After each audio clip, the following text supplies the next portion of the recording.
Hello, everyone. Welcome to yet another episode of the War Report this week. I know we just put out an episode yesterday, which, we're recording the night that this last episode premiered because typically I'll give it at least 2 or 3 days if I'm going to make one in the same week like I did last week, but the news is just too big to ignore. I thought about putting it off till Friday, but I figured might as well do it tonight and give you a Friday night episode, just a sort of a 1-2 thing to follow up. The big news out of Afghanistan is there was quite the commotion in Kabul today, and that's honestly a very light way of putting it. So, in Kabul, during the evacuation, there has been a big dispute between, of course, the American forces, the other Western and NATO forces, the Taliban government, and the local governments about who should be allowed in the airport, who are we going to evacuate, etc. So, the Taliban's stance has been, surprisingly enough, don't let people in the airport. Now, the way the Taliban has approached the U.S. withdrawal is they just want them out. They want them out of their hair. They want them gone. They don't care about vengeance or getting back at them at this point because at this point it's been 20 years and they just want to see them to get the hell out of Afghanistan. And what they were warning the American officials about, the American troops about, is well, you can't let these people without identification in the airport. You run too much of a risk. And lo and behold, today in the airport there are something upwards of 6 different explosions, which took the lives of 12 members of the U.S. military, 60 others, both civilian and military. I'm not sure what kind of casualties that other military sustained, as well as wounding dozens of others as well. Now, of course, the rhetoric has been why would the Taliban do this? Why is this going on? And of course, the journalist class, the military propagandist class, whatever you want to call them, all these people come out and say, well, this is just even more justification why we have to maintain our presence in Afghanistan. Because we risk not only this happening in Kabul, but this happening in New York, Washington, LA, etc. Of course, the sort of post 9/11 rhetoric they'll hit, well, if we don't fight them over there, they're going to do it over here, which we've been hearing for years upon years. And the way it stands right now is officially one of the groups that has come out to take responsibility, which knowing them it doesn't mean much, is a branch of ISIS said they were responsible for it, which all things considered, considering who their paymasters are, the people who really puppeteer them, I wouldn't be surprised. And I would say the biggest speculation, at least right now, comes down to was this a genuine oversight of a dying empire, or was this a false flag to lure us back in? I think there's pretty compelling Yeah, arguments for both. I'll lay out a brief case for both of them. So the false flag one is obvious, of course. We're getting out of Afghanistan. What happens there is similar to what happens in somewhere like Syria, where, of course, as soon as we pull out of Syria, Assad commits some horrible atrocity that must justify our continued presence in the country. And so that's a fair argument for the false flag. However, in this false flag, actual U.S. servicemen were injured and killed versus previous false flags in Syria where it was mostly about the Syrian civilian population or not involving Americans directly. Now, maybe that was a sacrifice that needed to be made. Maybe these people needed to serve as a tripwire for this false flag. The other one, the argument of incompetence, which goes back to this entire withdrawal process, the idea that it was completely disorderly, it was completely botched, that they were still getting people out of here, that Bagram Air Base was closed down, of course, during the evacuation, or even before the evacuation at that, and that it seems like everyone from the top down had no idea what we're doing. Having Marines flipping burgers at McDonald's for U.S. diplomats still stranded in the country. That is your brief case for the incompetence angle. Now, I can personally believe it's probably a bit of both. I don't think they planted these explosives. I don't think it was a direct false flag. But I think they knew full well that certain sects, certain groups that operate out of Afghanistan in a lawless land like Afghanistan would come out and make their strikes now. Especially these less intelligence these ones that are more like ISIS, which will just take a pot shot wherever they can, except when their when their shells get too close to the Israeli border, then they're issuing apologies, believe it or not. But that's that's old news. That's really old news. But with that being The said, the I, the I Taliban account actually brought that up. oh boy, yeah, they brought up quite a bit of things. I mean, really, in terms of, I guess, fourth generation warfare is the stuff you actually see on the ground with the irregular fighting, but fifth generation warfare, in terms of information, memes, and propaganda, it is a surprise how many of these groups and how many of these smaller countries, these countries you wouldn't expect, have really become masters at it. And you look at I mean, the Taliban are using right wing Twitter memes or right wing 4chan memes. Like, of course, there's the chain. They all feed into each other, originate from one place. But point being is, they are borrowing from the online distant right to make their case to the outside world. I mean, a lot of these ones have like more notoriety, of course. Some of the things you see have been things that have been around for a few years, but it's still to the point where this is their main PR going forward. Versus, I mean, 20 years ago, even 5 years ago, the Taliban would have never had this kind of PR. It would have been just the very generic videotapes or recordings of whatever Islamic leader or Islamic militant speaking on said issues. But no, they're running full Twitter accounts. Even like people on our side getting suspended and returning. It's quite the show. I can't say I'm not at least a little bit entertained. It is quite fascinating to see go on at this point. But again, that's all aside the point. And you do see all of this happening with that tangent aside.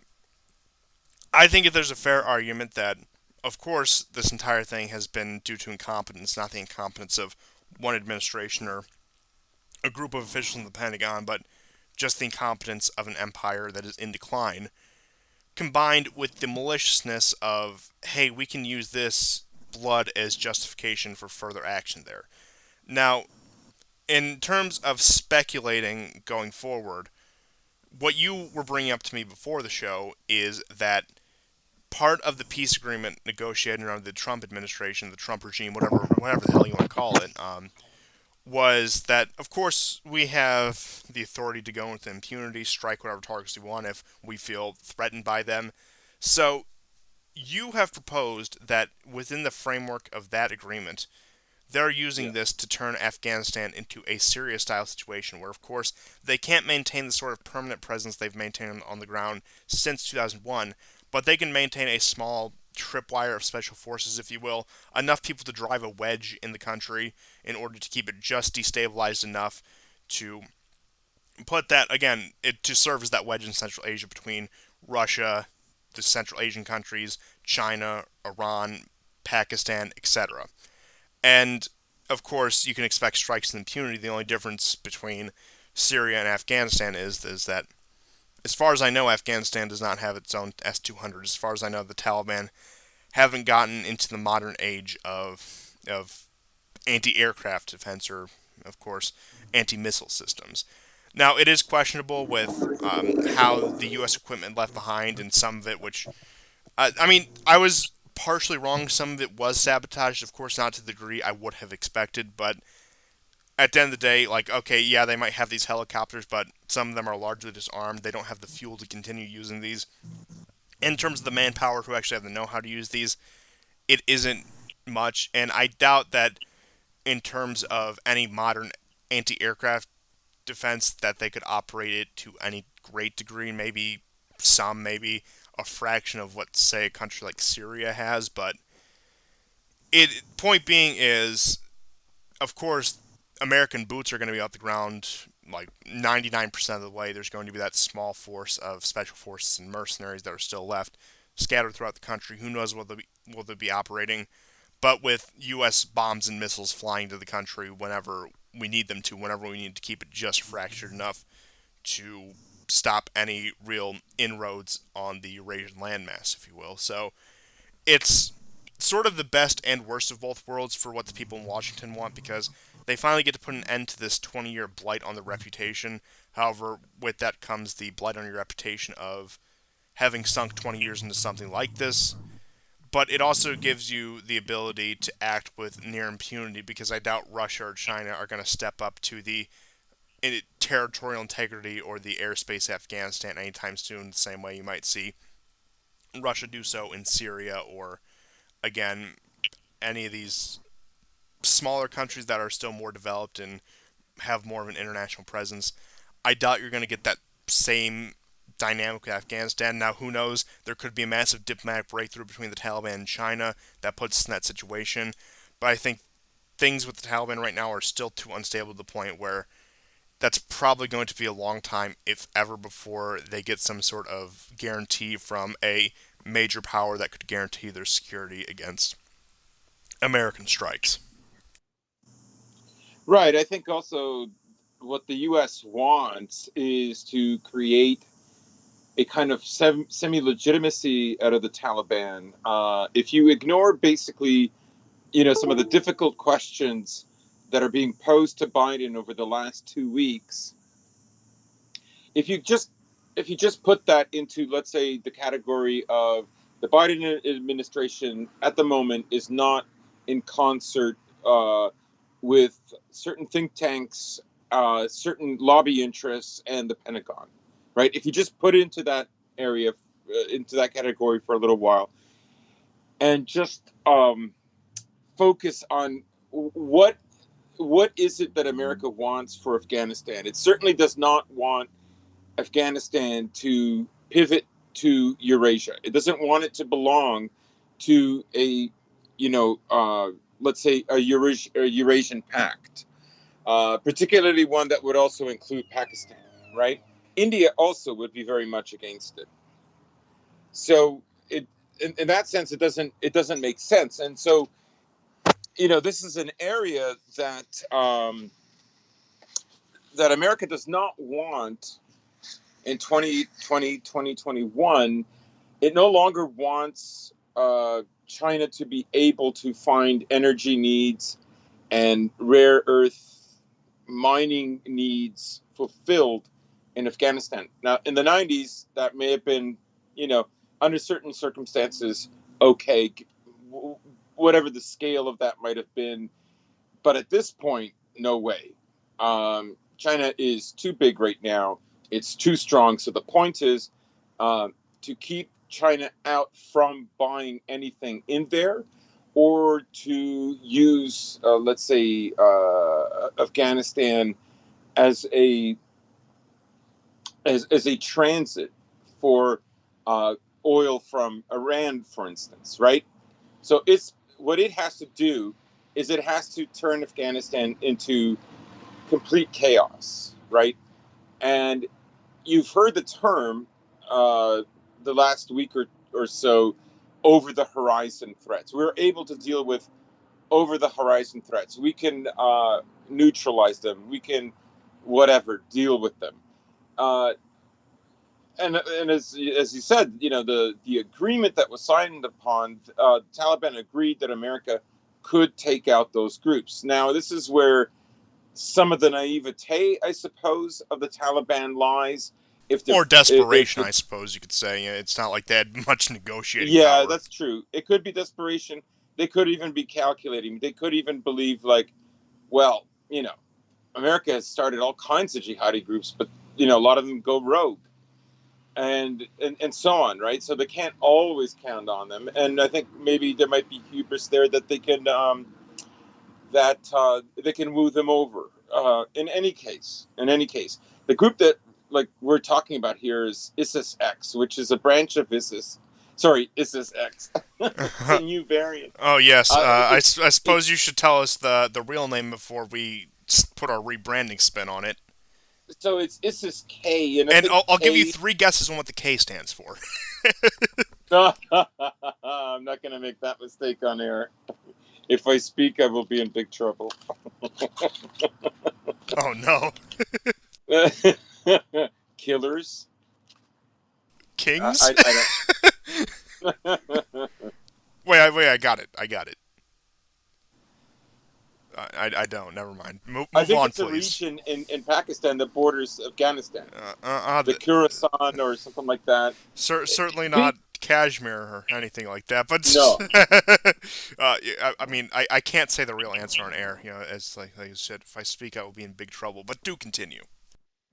right. So they're basically the Pakistani branch of Al Qaeda. I mean, sorry, the Pakistani branch of the Taliban that went their own way, and in many ways they're willing to bargain much less than the current Taliban is, right? So my guess is what America wants is to turn basically Afghanistan into a kind of surveilled state, like with the ability to project its power into it, bomb it whenever it needs to, um, all based on threat levels and whatnot.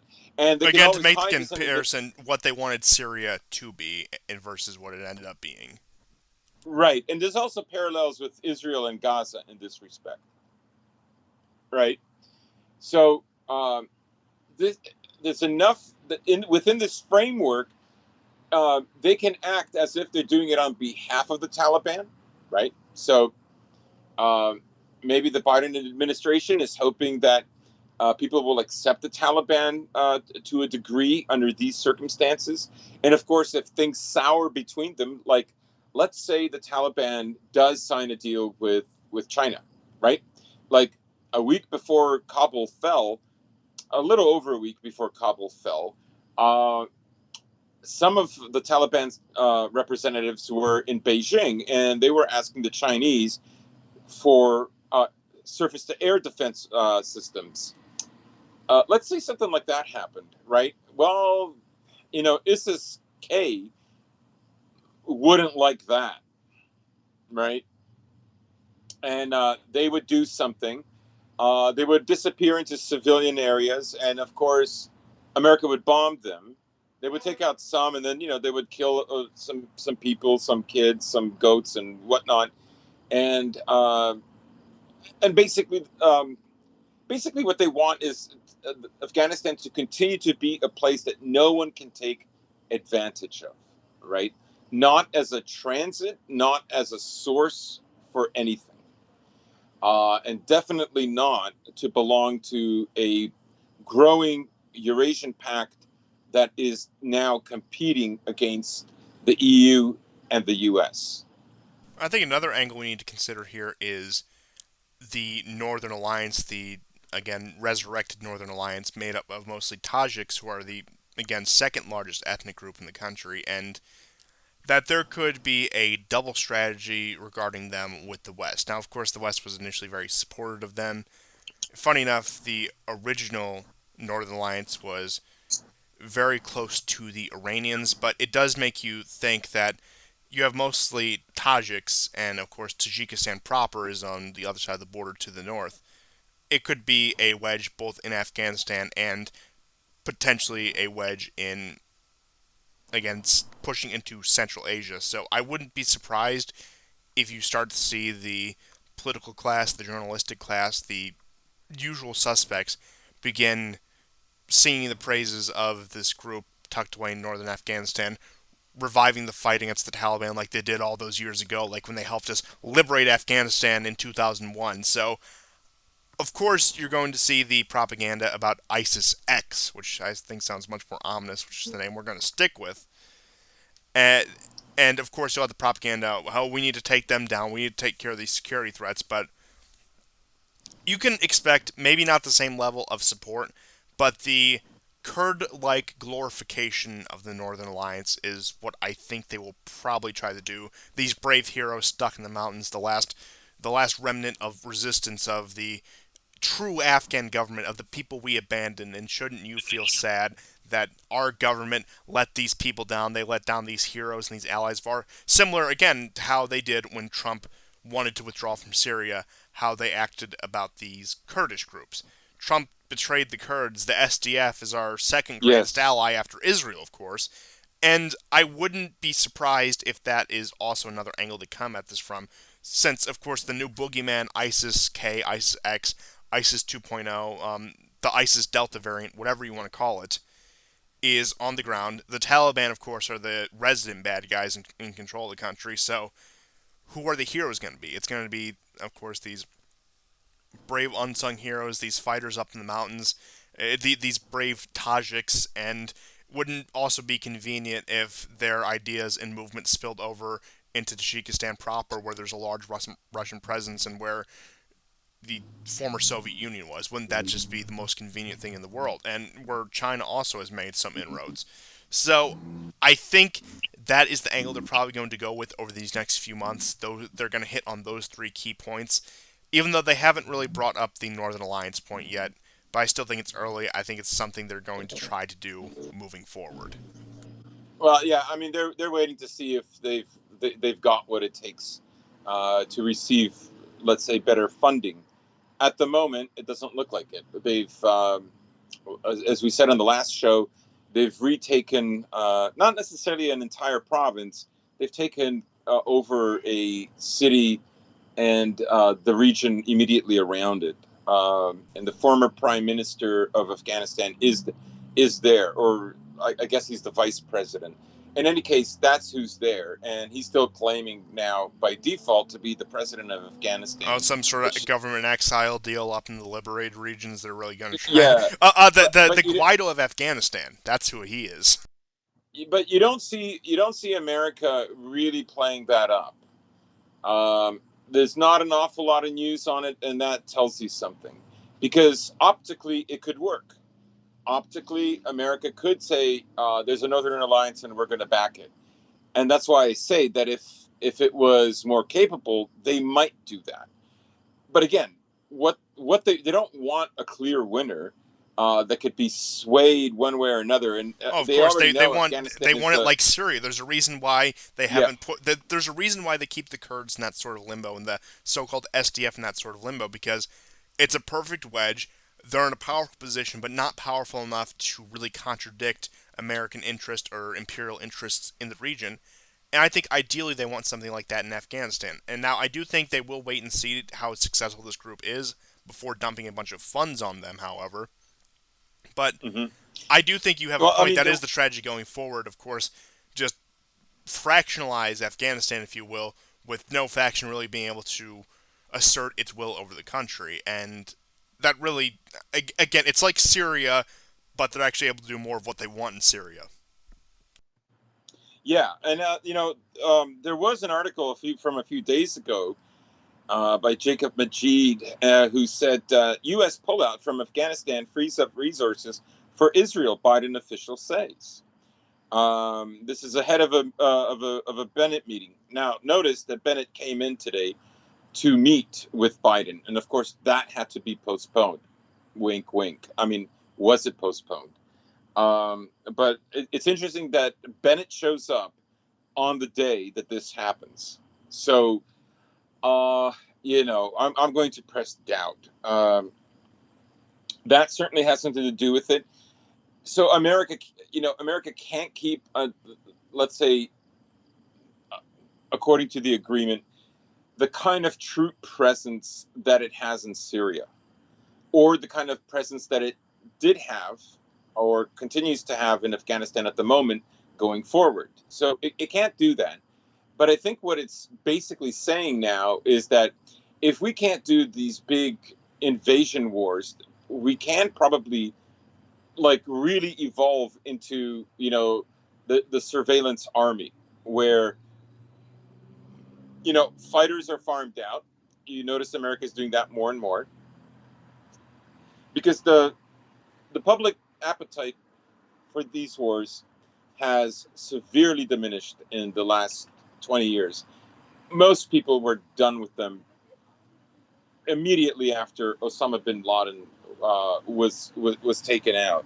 I mean, every So president since Obama, the past three elections, the winner has campaigned on we're going to end the Afghan war. that's right, right. That was the one, and Iraq as well. Initially, before Osama was taken out. Initially, Iraq was the war that was, completely based on lies, and we should get out. But you notice that didn't happen, and there's still forces there now. So in a way, America is in a bind. I don't think this is what it wants. I think this is a scenario that it thinks it has to accept, but I think it feels that it's confident it can carry out, um, let's say, the logistics of this new approach.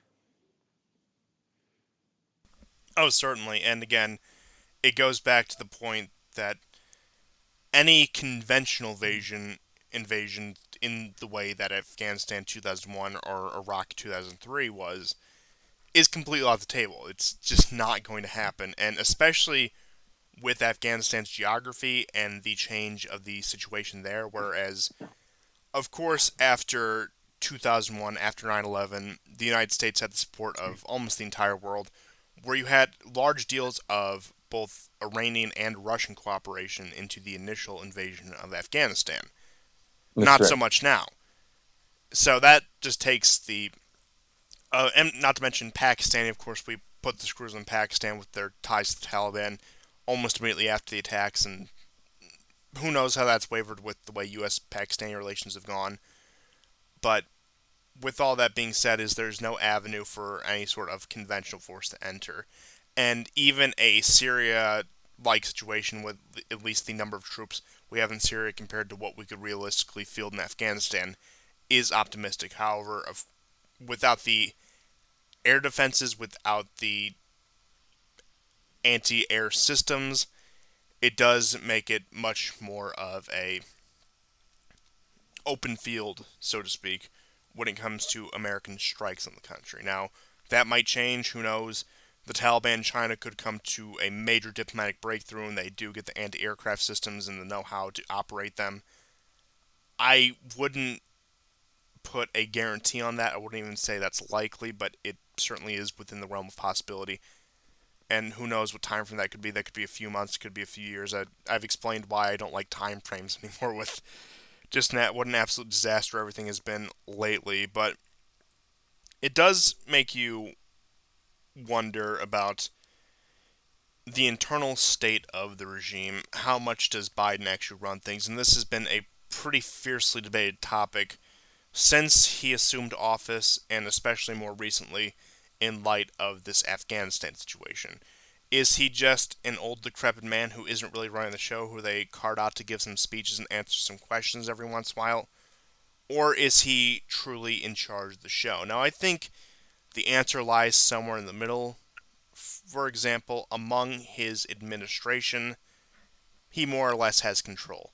I don't see Blinken or Kamala, who I would say are probably the main two players in his administration, betraying him. I don't see them even stepping out of line with what he says. The Pentagon, however, is not happy. Some segments of the media are not happy. The intelligence agencies, they're so fickle you can never really put where they are. Rarely are they satisfied, though, I will say it that way, but I don't know how Hmm. dissatisfied they are, which is the more important question, I suppose, at this point. But it does sort of touch on the institutional civil war we were talking about a couple episodes back, where, of course, these people are all increasingly at odds with each other.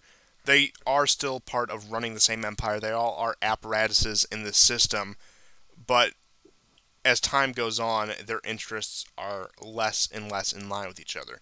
Now, of course, I would say we're still at the point, despite the fact that they are picking away at each other, they always pick away at each other, where they can still at least somewhat cooperate to accomplish a common goal, but I think that ability is diminishing just a little bit more every day. And I think as more news comes out of Afghanistan, for example, I think right now in the Pentagon, things are probably pretty heated. You probably have a lot of the top brass and higher up people there saying, well, we really need to do something. We need to reassert our strength after this happened. Where the Biden administration is sticking to, no, we got to get out of the deadline. We have to honor our agreement, blah, blah, blah, blah, blah. And the media will, of course, capitalize in whatever way they can off of this situation. So it really does create a I don't even know the word, a complete debacle, if you will, Yeah. out of all of this. And of course, you want to compare America to the late Soviet Union. Everyone does. At least I'd say everyone in these circles does. About the withdrawal from Afghanistan. Well, that's the thing. Soviets got out. It was quiet. Nobody hardly noticed by the time they got out. it wasn't an ordeal like it had become now. And I will go back to the point that I believe this ordeal was inevitable pretty much any time post Trump, even in a late Obama, this could have been the case, but I think especially from 2017 onward, literally anyone who would have attempted to guide this withdrawal just could not have because of how much the situation on the ground had deteriorated in Afghanistan over these past 2 decades, or since the start of the century. And I suppose this is the final culmination of it. I don't think it would have been any cleaner or dirtier had we waited 6 months or did it 6 months before. I think we're looking at generally the same situation, but I do think on top of everything else, on top of the events of the past several years, this is really just the cherry on top, isn't it? And I'm not Mhm. even seething that the American empire is collapsing. If you know anything about the history of this show, I've been anticipating this day for quite a few years now. I've been just bracing for it. I don't think it's going to be a clean transition. I don't think it's going to be a fun transition, but I think it's going to happen, and I think some good might come out of it with the just absolute disgusting behemoth this empire has become, or even arguably started out as, to the point where, if we get knocked down a few pegs, if we lose some international influence, I think it might be in the benefit of everyone, both inside and outside the empire at this point. But point being is, it was never going to be a smooth or clean process. There were things you could have done to make it much smoother and cleaner than it was going to be. I would say things that should have been done 15, 20 years ago at the absolute latest, but here we are now, and I am still a bit taken aback by the events of the past 2, 3 weeks. I really don't know what to make of them yet. I know I usually like to wait for the dust to settle, but the more I wait, the more questions arise than answers do. So I suppose we'll just have to trudge through this, do an episode every other day if we have to at this point, because that's, I suppose, what we've come to. Speaking of which, the Vial of Rangan episode, due to some scheduling conflicts, will be the weekend after this upcoming weekend, so you guys can keep your eye out for that. And I mean, who knows what we'll be talking about on that Saturday? It'll be our probably our first or second episode of September, which that'll be interesting. That'll be like 3.5 years of the show, which it's been quite the ride. Yeah. And honestly, just for some introspection, when I started this, I thought, okay, yeah, things are crazy. Geopolitics is always crazy, but I never thought we would be sitting here in August of 2021 talking about the issues that we are in the way that we're talking about them. And I can keep hammering on how surreal it is, but there's really no other way to put it. And when I said a couple weeks back, a week ago, or last episode even, when we certainly haven't seen the end of Afghanistan, it's probably only going to get worse. Whoo boy, was that an understatement. And I can tell you, Hmm. I see no quote unquote improvement in the situation. As I said, I think getting out by any means necessary is really the only solution at this point. But in terms of the ramifications it's going to have both inside and outside the empire, let's just say it's an unnerving process to say the least, and I'm afraid of what the saving face will look like more than the withdrawal will look like. Yeah, I mean, so far this withdrawal is a disaster. Um, and I've said it before. In many ways, this was in January this year, or it might have been February after January 6th.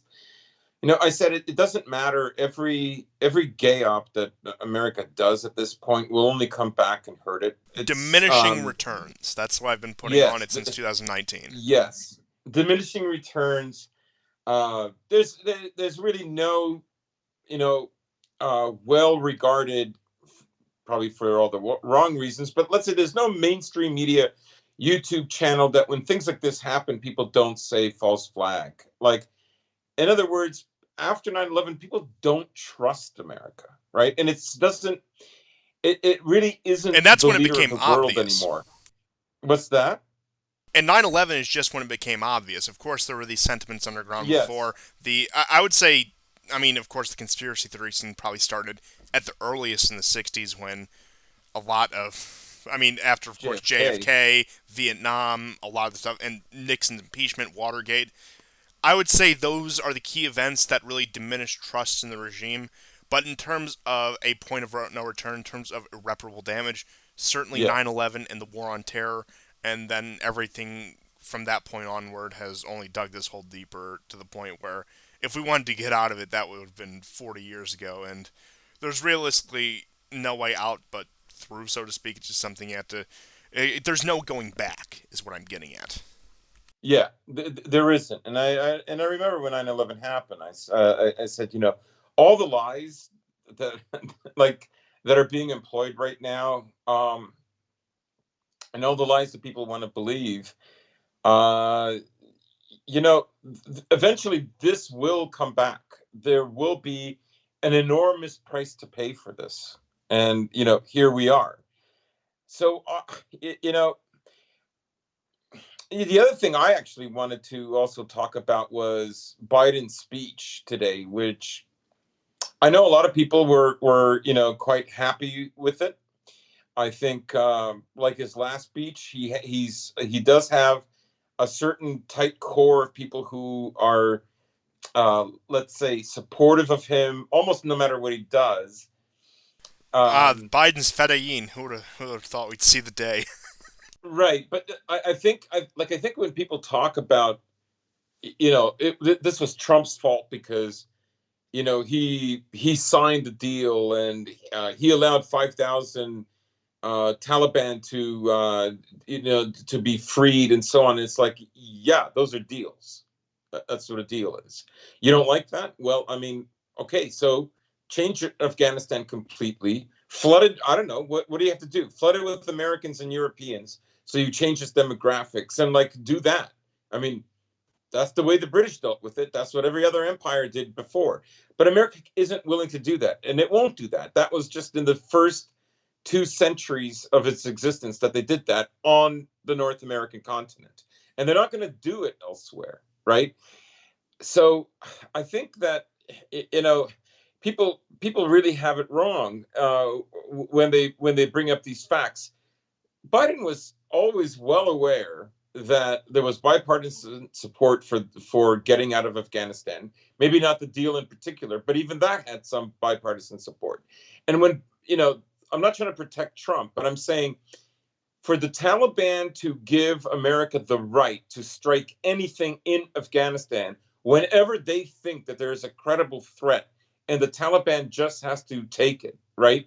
You're going to give them the 5,000 prisoners. You just are. I'm sorry, right? It isn't like, well, Trump just made a very bad deal. No, it's the deal you can afford.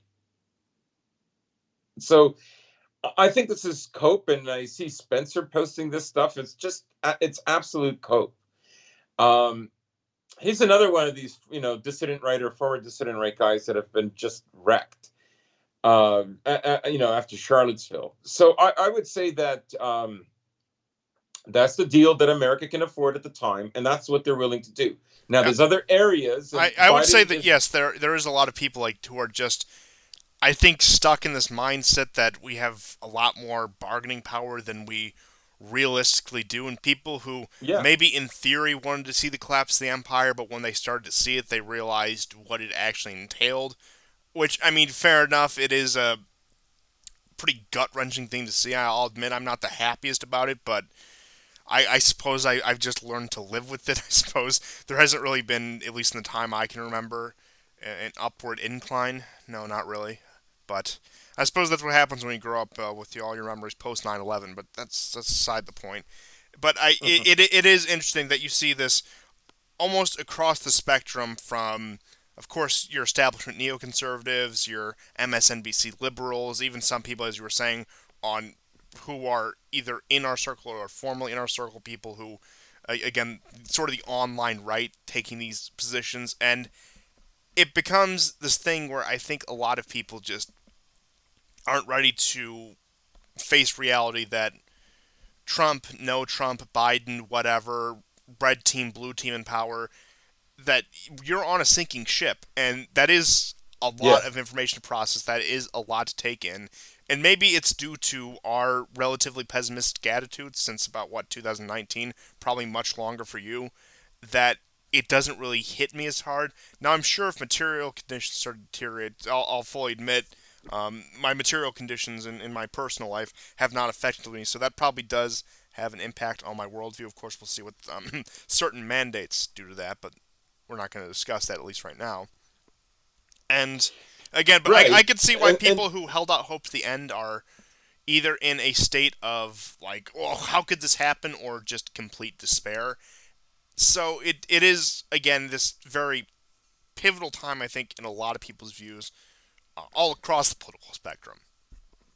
hmm yeah, I mean, like, people should think it through. It's like you received the right to like fly over this country and bomb it, and like all you have to do is like activate whatever jihadi cell you've infiltrated, like in the way that they go after, like, um, young men and boys with mental issues, to that the FBI tries to sucker into these so-called right-wing terrorist cells, right? Like, I mean, they've been doing this for Hey ages kid, with want to kidnap a governor? yeah.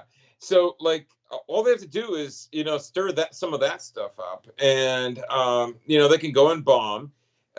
Maybe some parts of the Taliban will feel it will be so naive that they'll think that the Americans are doing them a favor. Ultimately, what America has to do is stop anyone from taking advantage of Afghanistan. That's it, right? That's the objective. And the other development that could begin is the Taliban within starts fighting, particularly when American bombs start dropping and missing, let's say from drones. And let's say, what is the Taliban going to do after that? Are they going to go, yeah, they have this equipment, but I mean, they don't have like F-15s. They have some of these really great, like, propeller driven planes that are strike aircraft, essentially, right? Kind of like strike and reconnaissance, but they're very capable. Um, so it boggles my mind that people are like, there's some people that have become attached to Biden in this way, but yeah. So again, I would say that the speech that Biden gave today was not really a great speech. Like, one of the flawed moments was, well, nobody attacked American troops until May the 1st, because you know what? That's what the agreement was. Yeah, that was the agreement between the Taliban and you. And the Taliban didn't attack you after May the 1st. And the Taliban didn't attack you today. And I could not believe not one reporter. I mean, I know they're all vetted. I know all the questions are rehearsed. You don't have to, no one has to explain this to me. But I found that nobody picked up on that, right? And I'm not criticizing him because Blumph. I'm just saying that there's obvious enormous flaws in this argument. So someone did bring up background, and I was kind of hopeful that that might lead somewhere, right? And again, Biden was very clever to bring up his military advisors, his generals, and their intelligence crews, and what they suggested. This is what he ought to do. He was basically saying, I did what they told me. I trust them. He still did blame Trump after he said he takes full responsibility for everything, which is kind of funny to me. But I think this scenario, in the way that I'm trying to tie up what, like, guys like Spencer and other people are saying, I guess what I'm trying to say is the pullout itself, I think, is actually, it's a shock. I think it has shocked America. I I think that's the only way. I think people latching on to Biden as if Biden is going through some great trial. It's not even a fraction of what Trump put up with. I think that's hilarious, but I do think it's related to America leaving, and this is something very symbolic. It does not make America look very strong, and even if it's a gay op, obviously, it's only going to hurt them, as you say. What are those keywords? It's just Diminishing returns. right, right, and it just now I know they like to um, obscure a situation so you can't decide whether it was malice or incompetence. But they created a scenario of incompetence. And the way they did that was by first leaving Bagram, which could have offered two different vectors for people to leave, which would have changed the scenario greatly. And that actually created this scenario, which again, you know, um, I mean, my gut feeling is they knew this was coming, and they were just waiting to see how long. That doesn't mean necessarily intent, but we 2 shows ago when we talked about them closing Bagram when there was no need to do it, right? Like you can't argue that you think that the evacuation or the period that the Afghan government would have folded would have been somewhere around Christmas or maybe sometime next year. You can't argue for that and still say, well, we had to clear Bagram. That makes no sense. Yeah, when Bagram Um, happened, perhaps too naively, I thought, well, this is just going to be a very rapid, quiet withdrawal to save us the embarrassment. Because that's what it looked like. And it is rather telling when you look at the situation, and out of all the Western countries, the most well managed evacuation was that of Canada. I mean, Canada's been out of the country for, what, 2, 3 weeks at this point, where they just. I mean, they didn't have many assets there, especially compared to the U.S., but they just cleanly and quietly picked up, got on their flights, and went home, yeah, never to be seen again. The British couldn't do that, the right. French couldn't do that, the Americans couldn't do that, which, again, that goes back down to the question of, like, Biden versus Blumph, whatever. How of course, people want to make this into a partisan issue, but when you have these problems again with other Western countries like that, to the point where, funny enough, Canada is the only one with the orderly withdrawal, it is such a larger issue than whatever X, Y, or Z issue, whatever clown in Washington did X, Y, or Z again. And like I said, the British and the French withdrawals, I would say, have been managed much better than the American withdrawal. But by how much? The point where they still have to have their special forces on the ground. They still have to have those teams evacuating. They even had to call in the Italians, of all people, to assist with evacuation. So, I mean, you have Italian special forces on the ground in Afghanistan as well, to the point where, again, I think it is a combination of incompetence, malice, and lack of communication. I think those three Mhm. put together were the trifecta, was what really the perfect storm that put us in this situation in the first place. I think it'd be boiled down to those three elements.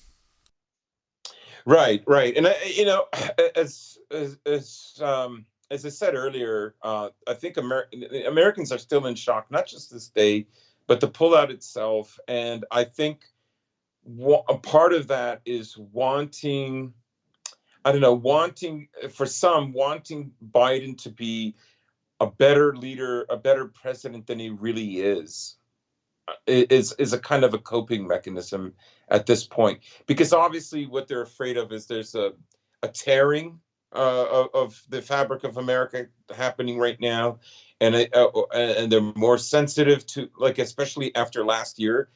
And there's people that unironically say things like, well, no BLM riots. It's like, yeah, because like their guy is in there and they Stand can't back and do that stand when by. right, they can't do that when he's in there. Like, what are you talking about? Um, I mean, these are people who literally understood this. If we were to bring up, say, the cathedral, these people were making these points like 4 years ago. Those points are still true now, and they pretend like that's just not the case. But anyhow, Biden's speech also, like, it was also kind of bizarre. At one point, it's like he looked down and it's like, what is he doing? Is he trying to shed Obama tears? Like, what is this? He cynically brought up the death of his son dying of cancer after he came back from Iraq. Well, your son didn't die in Iraq.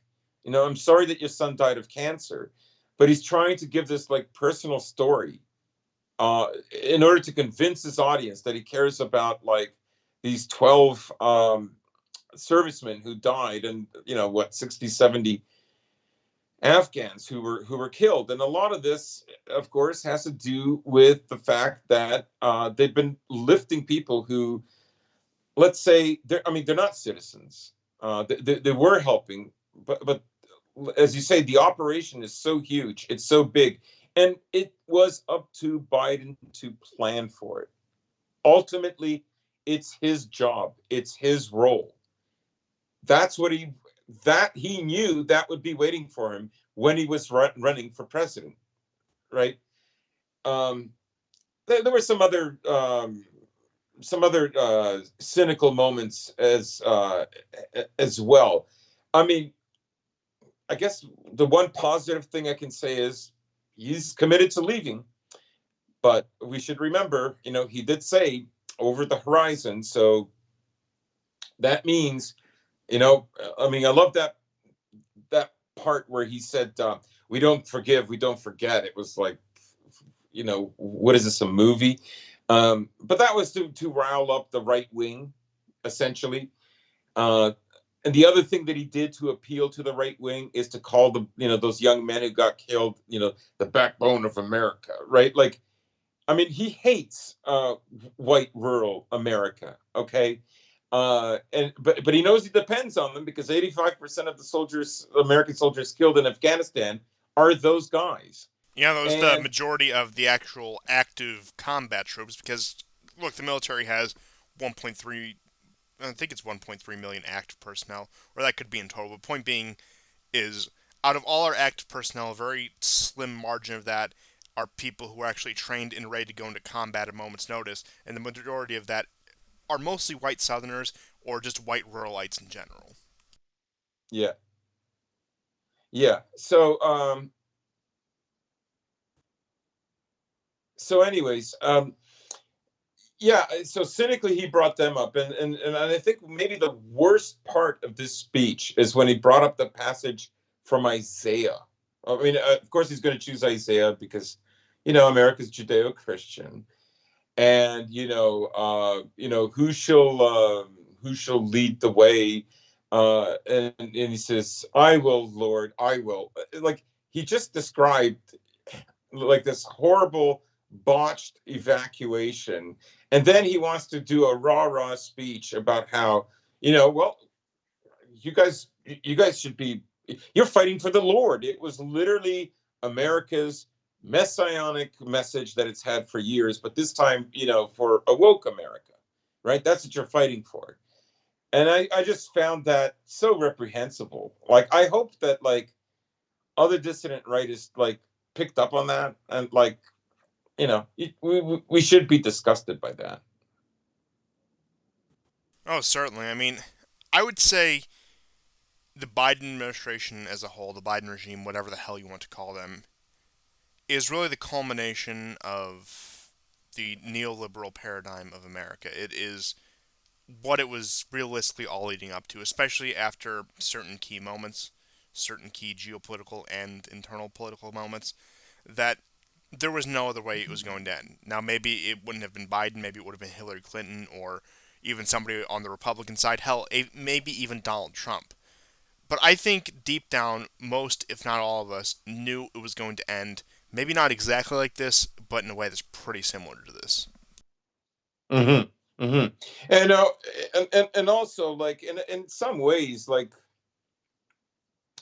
we cover a lot of news, and we can't cover all of it, and there's certain theaters that we focus on, but there's things that are always are bound to escape our notice, and I think one of them was, now in hindsight, was ISIS showing up in Afghanistan. And anytime ISIS shows up in Afghanistan, that's basically, Israel, America, Saudi Arabia being really upset about how things are going, and that they have to be in there to stir up the mix, to increase the chaos, right?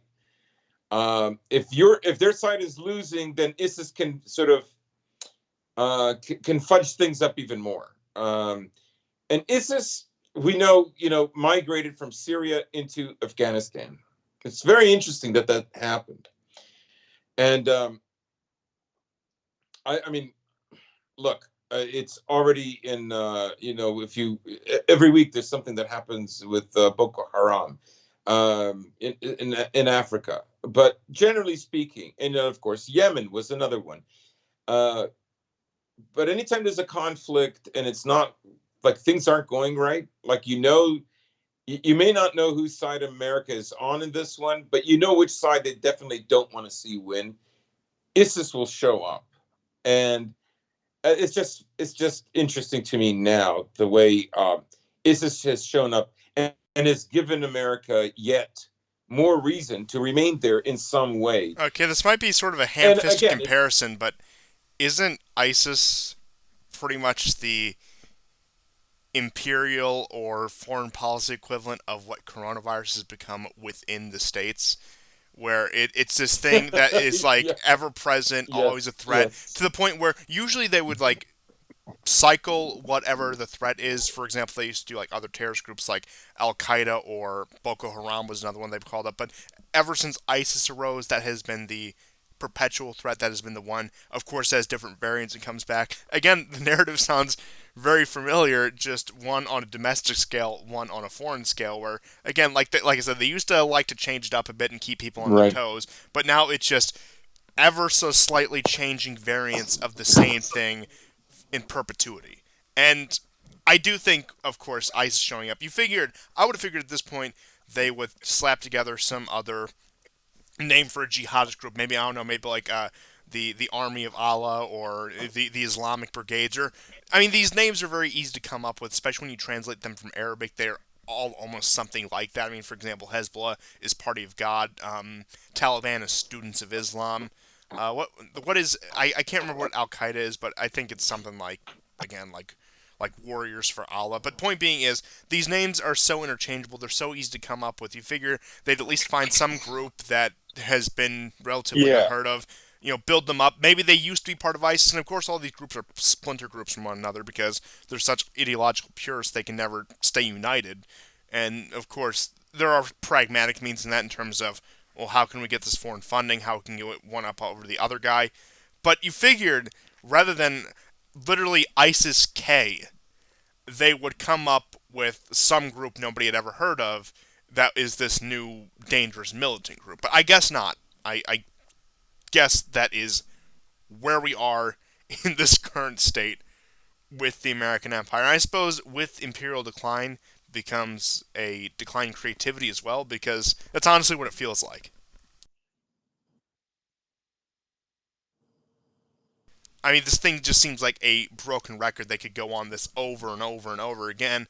And I do think, right. I don't think most people are waking up, but I think just enough people are waking up for the illusion to fall apart.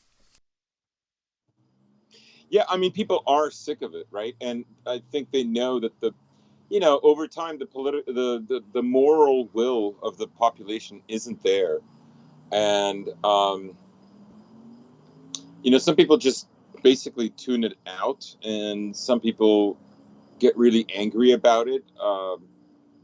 But overall, yeah, the population, both amongst Republicans and Democrats, even though we've discussed many times this year and last year that there is a growing trend of libs and Democrats and left wingers, progressives, who do want these wars, right?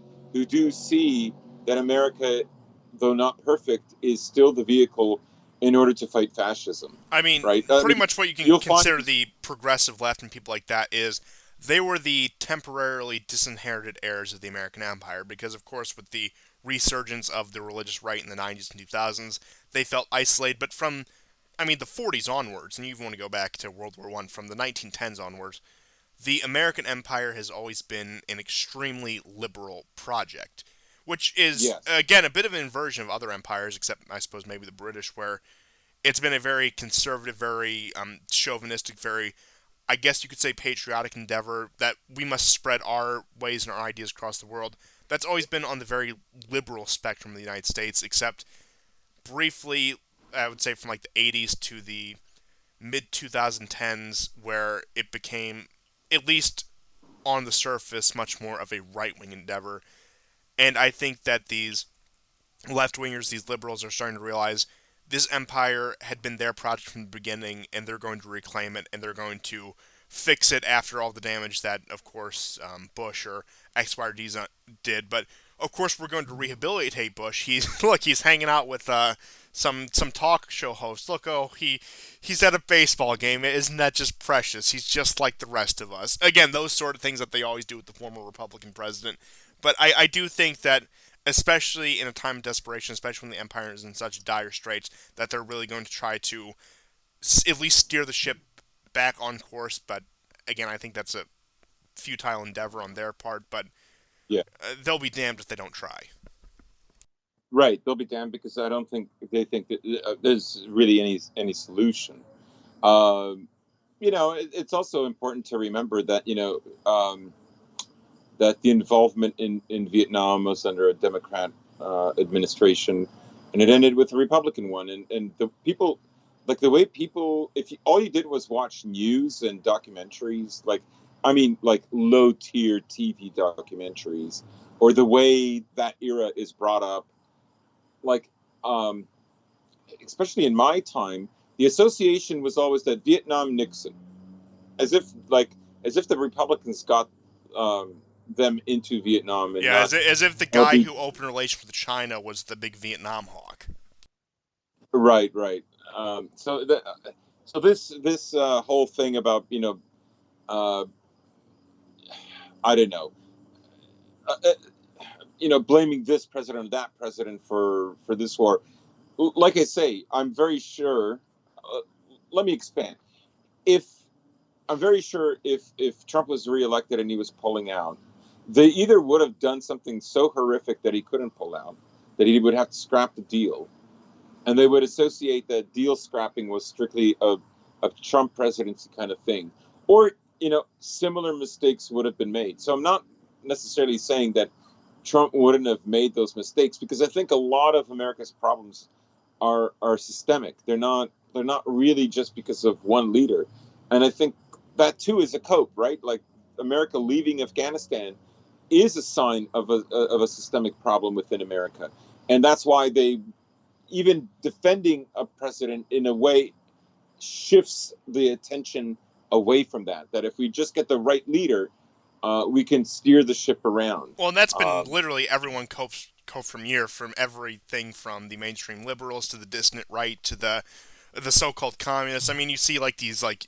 YouTube communists who were shilling for Biden last year. That hey, yeah, if yeah, we just get the slightly left-wing guy in power, I know we just spent the past year when he was running against Bernie calling him a right-wing Nazi, but he'll fix the situation. But again, that's the ultimate cope of everyone when it comes to a liberal democracy. That if we just get somebody who slightly agrees with us in power, that'll be our foot in the door, and we can take control of the yes, system, and we can win. That's the cope from everyone, from the distant right, the former alt right, the communist larpers, even the mainstream Republicans and Democrats think, well, if only we had another Reagan, or if only we had another Bill Clinton, none of this would have ever happened. Completely ignoring the realities outside of electoral politics. right. Like as if the last 5 or 6 presidents have been really great presidents. They haven't.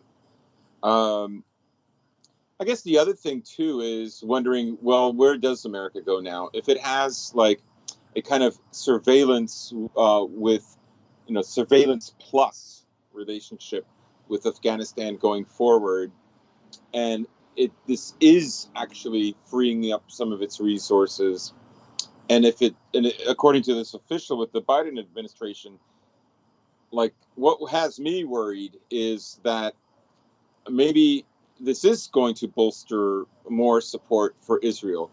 Uh, Now, Israel is threatening to bomb another nuclear facility in Iran.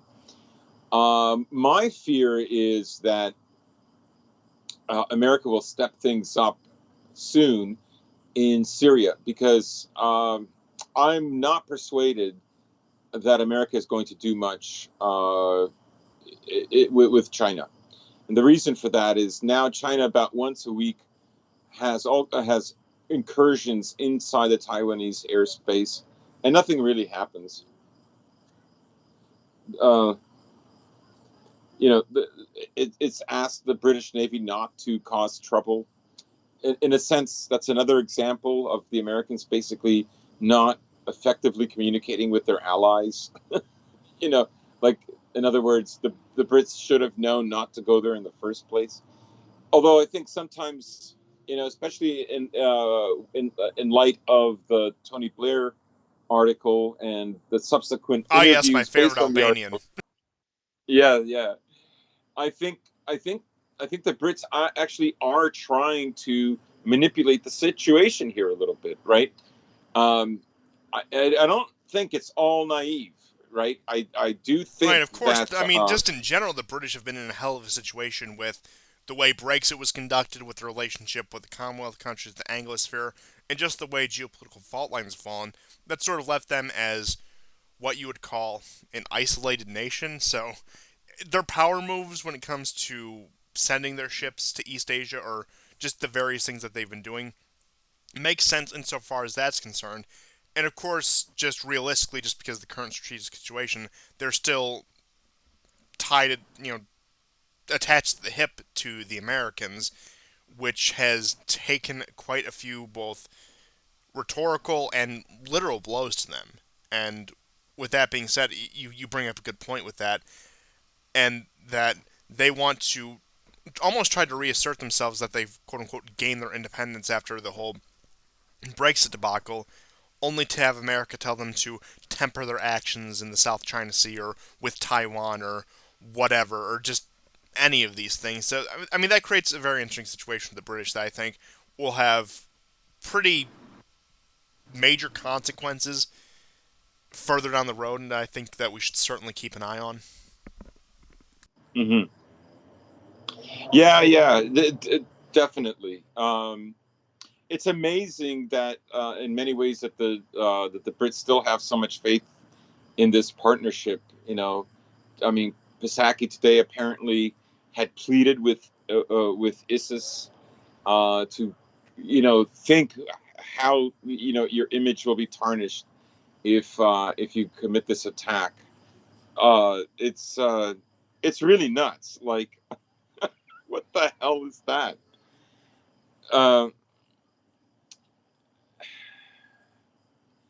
I don't, I'm speechless. Like, I've never seen such a crazy administration, and we had a pretty crazy one before this one. So And I mean, even the Obama administration was far from sane or normal, despite what its most ardent supporters. Oh, his biggest scandal was the tan suit. I mean, really, you could look at Obama as somebody who was really the progenitor of the outright imperial decline that we're experiencing today. Now, of course, a lot of what he did was a shift in strategy from the outright jingoistic wars of the Bush era to the drone wars and the supporting of rebel groups, etc. But even the things that occurred under his presidency, with the rise of Iran, with the annexation of Crimea, with the rise of China, with the situation in the Middle East with ISIS and the failure of the Arab Spring, let's be honest, I would say even yeah, Obama, despite his cool and calm and nonchalant demeanor, led a pretty insane administration. And I think a lot of people don't realize how crazy that period from, I would say, 2014 to 2019 was. And I mean, that's, I mean, our show started at the height of that. Our show started in 2018, back when, of course, Trump was really starting to get settled in the office and a lot of those things started to happen. Of course, that had to do with a lot of the ramifications of the Obama administration's actions, particularly in Iraq and Syria. But hmm with all that being said, I think people don't realize how absolutely chaotic second term Obama was because it had been eclipsed by Trump and now Biden. And it is almost strange to think, with how much time has passed and how different the administrations are, that Biden was ever part of the Obama administration to begin with. right. Good point.